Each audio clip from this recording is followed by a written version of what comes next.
Izin bertanya Ustaz tentang ayat terakhir dari suratul Fatihah. Beberapa kajian di Dr. Aiman, beliau menyampaikan bahwa ayat ini mesti digabungkan menjadi satu. Tamam. Artinya apa? Tidak boleh ibtidak dari majrur. Yani ghairil maghdubi alaihim waladdallin. Ya. Dan penekanan beliau itu memang tidak ada dismedinisasi sama sekali, tidak ada keringanan. Artinya tidak boleh sama sekali. Jadi yang berlaku di tengah-tengah kehidupan kita, apalagi ketika kita sholat dan bahkan mohon maaf, nafas imamnya mungkin tidak sampai pada akhir ayat. Ini jadi persoalan yang serius. Betul. Mohon jawaban dari Ustadz tentang perkara ini. Oke, baik. Terima kasih banyak Ustadz. Tentang ayat yang ketujuh dari surah Al-Fatihah.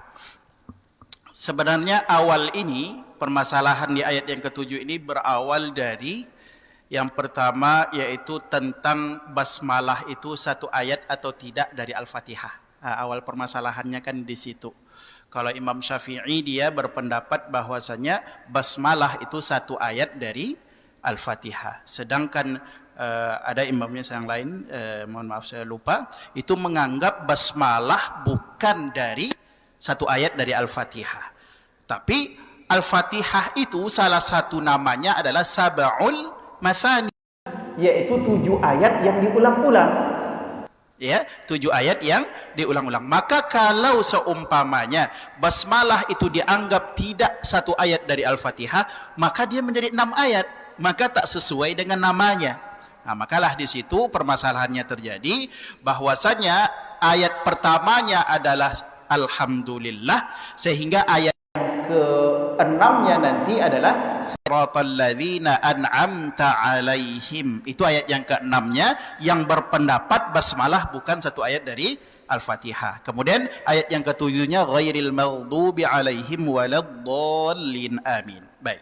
Jadi dia tetap sebenarnya 7 ayat yang berulang-ulang dari segi namanya itu. Tapi perbedaannya adalah apakah basmalah itu satu ayat dari Al-Fatihah atau tidak. Di situ mulai permasalahan itu terjadi. Kemudian berhubungan dengan itu, sekali lagi beberapa orang guru, ya, maksudnya saya pernah menyetorkan bacaan Al-Fatihah saya baik kepada Syekh Arif, Syekh Husni atau Syekh Ahmad ketika di markas Syekh Harun dulu.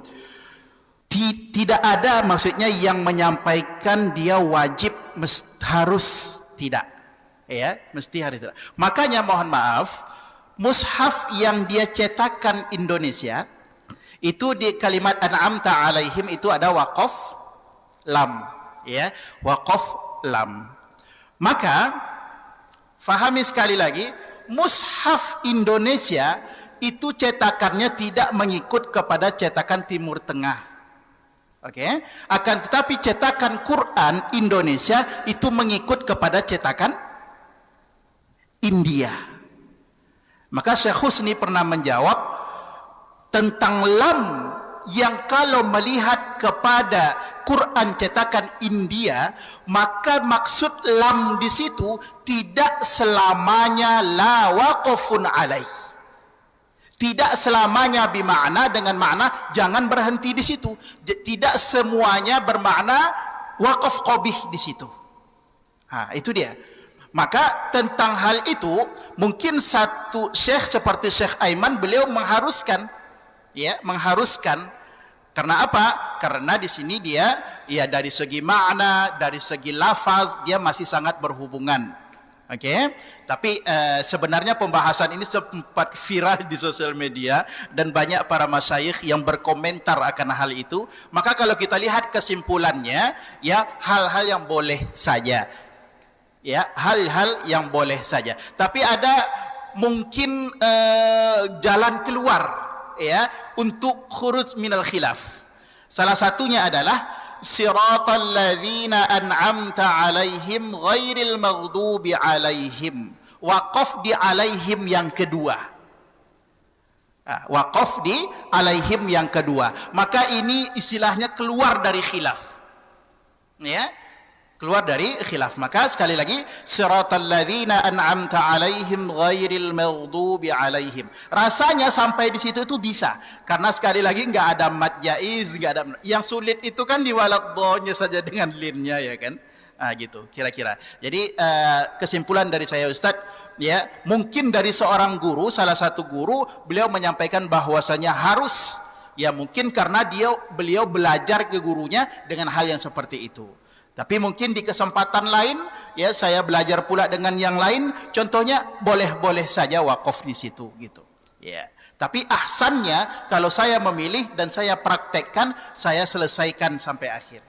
Gitu. Sekali lagi, tempatnya di situ adalah tempat khilaf atau perbedaan. Mungkin itu yang dapat saya sampaikan, Syekh. Padahal yang lain, silakan Bunda. Bismillahirrahmanirrahim.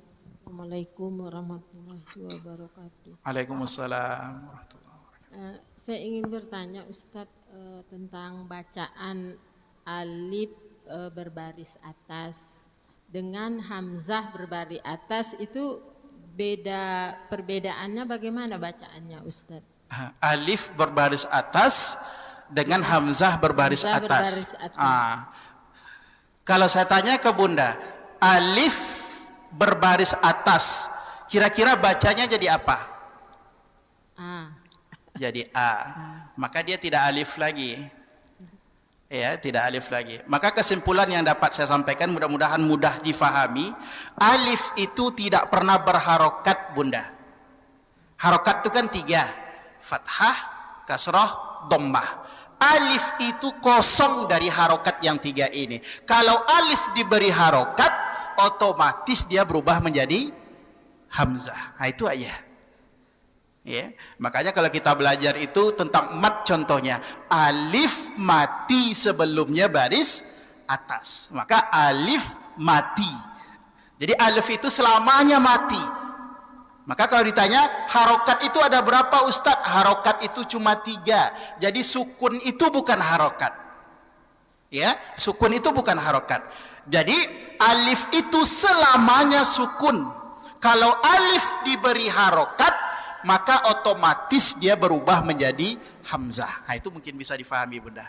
Jadi nggak pernah selamanya alif itu berharokat fathah, itu nggak pernah. Nah, itu dia. Kalau alif diberi harokat, dia berubah menjadi hamzah. Itu saja. Jadi selamanya sukun, alif itu dia sukun. Bisa difahami, Bunda? Ya. Jadi pertanyaan Bunda tadi adalah alif itu berbaris atas dengan hamzah berbaris atas, apa bedanya? Kan itu. Cara membacanya bagaimana Ustadz? Kalau cara membacanya, kalau alif dia berharokat fathah, maka bunyinya A. Kalau hamzah berharokat fathah, A. Karena sama-sama hamzah sebenarnya, bukan alif. Kalau alif dia tidak pernah berharokat, Bunda. Bisa difahami? Alif itu tidak pernah berharokat fathah, kasroh ataupun dhammah. Kalau alif dikasih fathah, dia secara otomatis menjadi hamzah. Itu kesimpulannya. Mudah-mudahan bisa dicerna ya.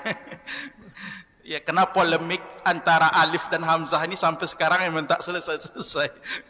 Kapan dia alif, kapan dia hamzah. Itu aja kesimpulannya yang saya simpulkan.